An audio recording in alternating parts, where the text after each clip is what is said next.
Hello, tennis community. If you're watching from the Philippines, correct? Mandangab to all of you now. You must comprehend something. What we are observing events in Dubai involves more than merely another upset in a competition. This is something quite different. I'll paint now the image for you. Shut your eyes and hear the noise emanating from Dubai.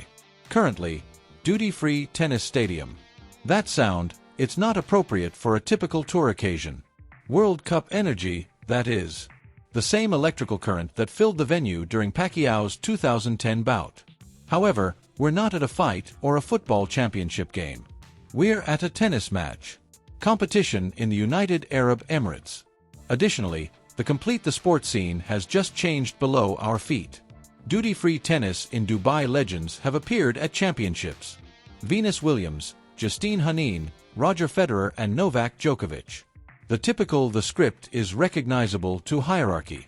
However, that script is blazing tonight. The hierarchy in women's tennis has been suspended. The headline seemed straightforward, however, the truth underneath is much intricate. The UAE as a whole is going through anything that has never been seen by them before. This is what no one anticipated.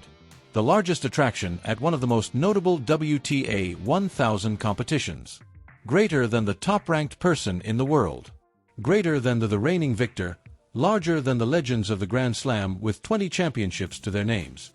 Is a left-handed 20-year-old from 40th in the globe is Quzhan City. Just now, Alex Eala changed the tennis game. Inverted hierarchy. Furthermore, she's not tonight, I'm simply playing tennis. She's organizing a revolution. The box office, the statistics are crazy. For the first time throughout the 3 decades of the competition, the stadium sold out 2 times. Hours prior to the actual first ball hit. Go over it again. When was that ever occurred for a match in the first round? Including the 40th person in the world? The sceneries outside the aircraft club appear like the mayhem of a carnival. Thousands of admirers desperately in red, blue, and yellow searching for tickets and generating traffic jams that extend back all the way to Garud Bridge.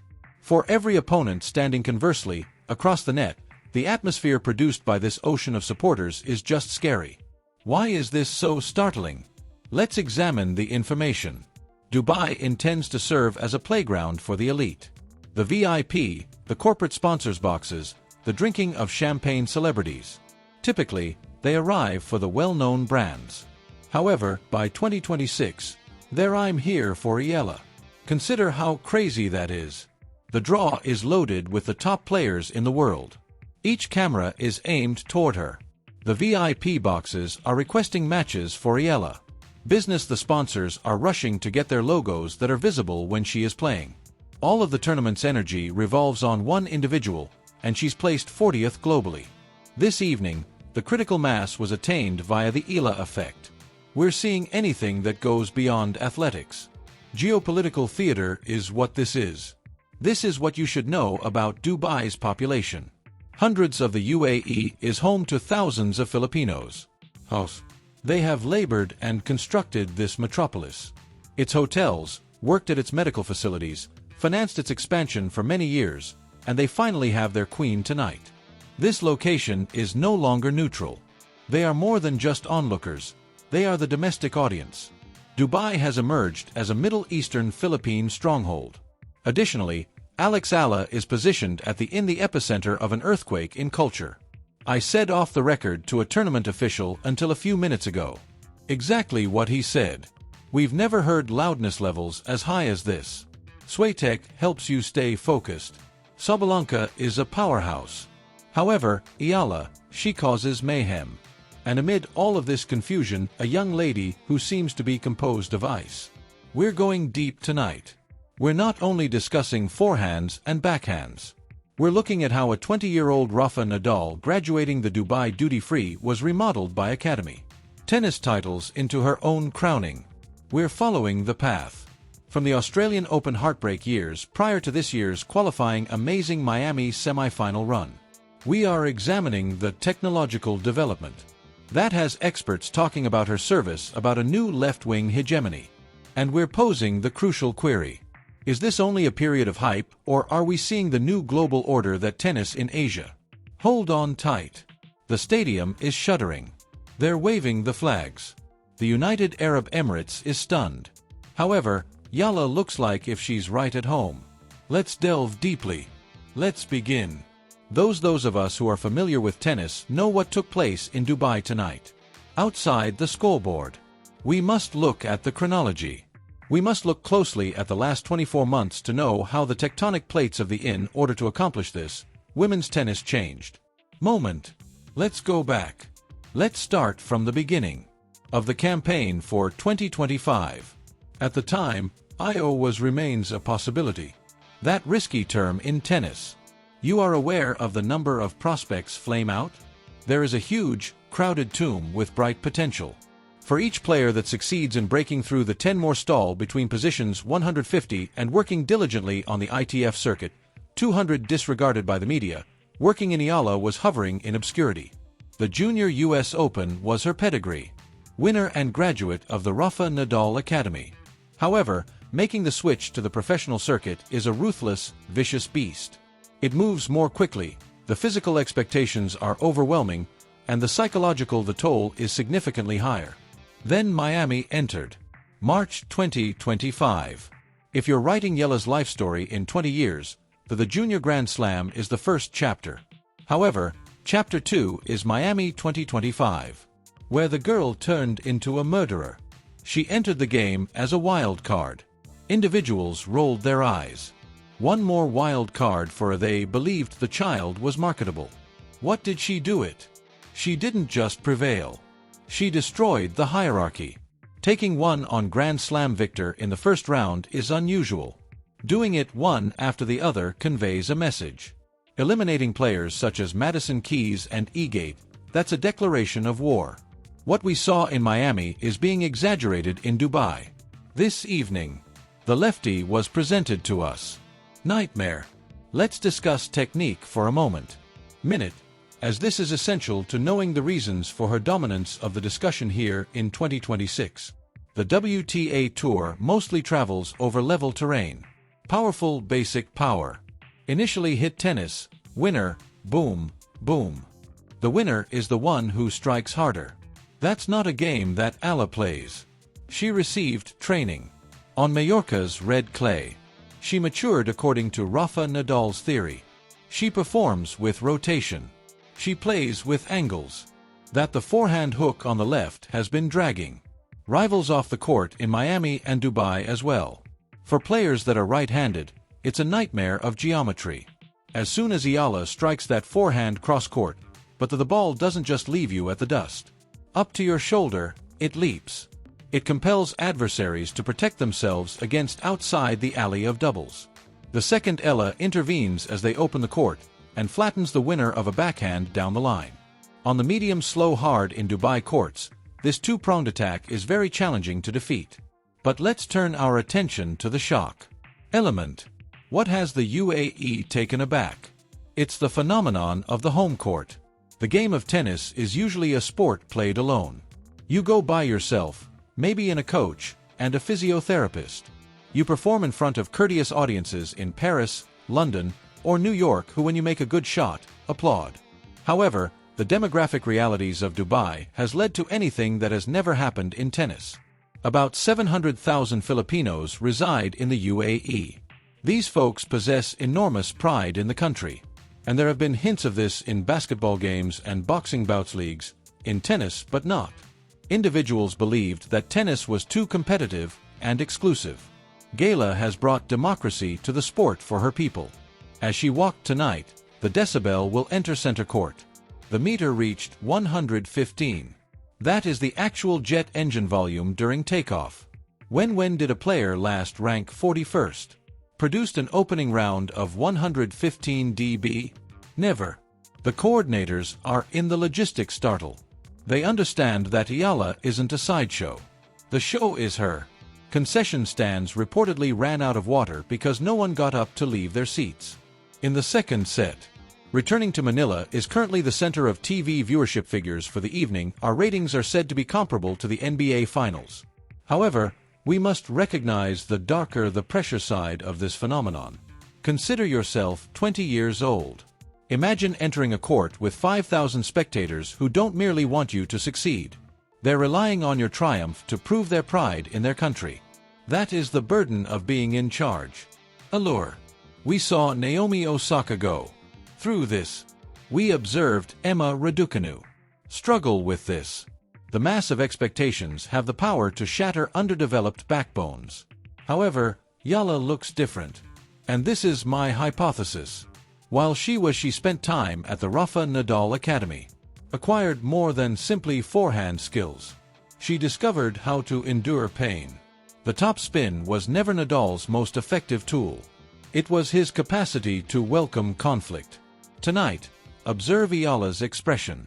In the initial set, she took a break, and the audience gasped.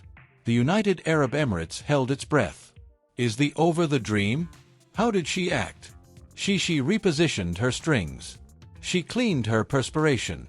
She examined her package with no traces of terror. However, she subsequently switched to confront her adversary with this somber, a competitive, scary grin. She broke right back quickly. This mental toughness is what differentiates the primary draw of the flash in the pan. Let's examine the mechanics of this clash. In Dubai in 2026, the courts are playing this year a little quicker. This ought to benefit the large servers, the Rebekinas of the globe, the Sabalenkas. Eala, however, is neutralizing them. How her position upon returning? I was among the she was criticized by experts for 2 years. Long time ago. We referred to it as a liability. We stated it might be attacked. We were at the exact moment when time. However, Alex Eala's 2026 serve is very different. She's almost added she will reach her first serve at 10 km per hour. Additional but more significantly, she's mastered the on the ADC court. Slices are served widely. During the pivotal points of tonight's match, she proceeded to the slice 3 in a row. The returner is dragged so far from the court that even Eala's following shot seldom results in an ace. Enters a public court. It's not just technique is tactical. Brilliant. Let's extend the perspective now. The shock to the global order. Dubai duty-free tennis tournaments are an esteemed international brand. They compensate enormous cosmetic costs to guarantee the top 10 athletes. It is a well-known secret in the realm of tennis. The top-seeded get compensation to sell tickets and turn up. However, this year, the investment's return has totally overturned. The athletes who were paying hefty appearance fees are performing at stadiums with half-empty stands in the afternoon meetings. In the meanwhile, Eala, who most likely made a little portion of, is the one selling out the fees evening session. This has significant consequences for the tennis industry as it's communicating with the tournament. Directors in Beijing, Tokyo, Doha, and that celebrity power is even there in Indian Wells. Moving. It's not just about points ranking, it's about relationship. Eala makes a connection. She does Tagalog post-match interviews. She recognizes the overseas Filipino workers, or OFWs, Filipino laborers. In a city such as Dubai that is based on foreign workers' labor, her tale of us against the world strikes a chord. Profoundly.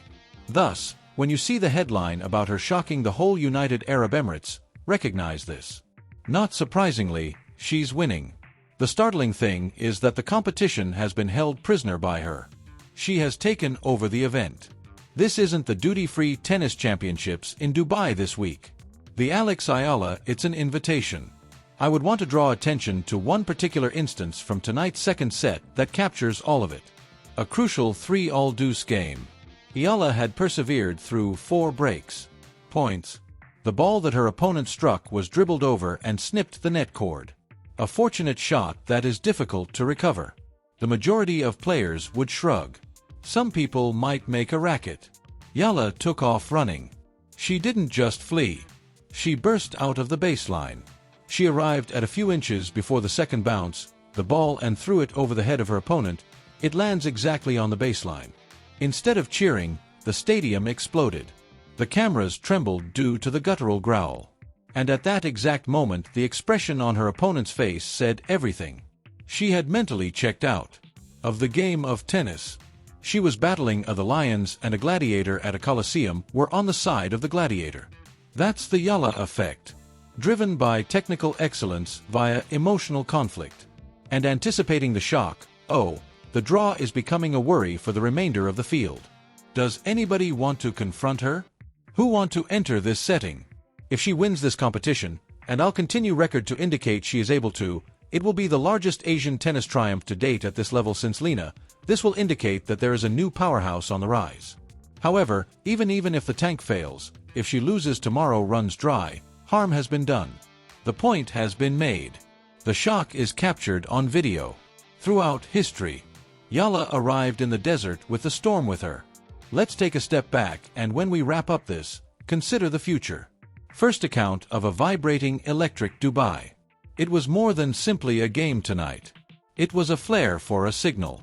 The sport of tennis has been looking for the next surge of international participation for years.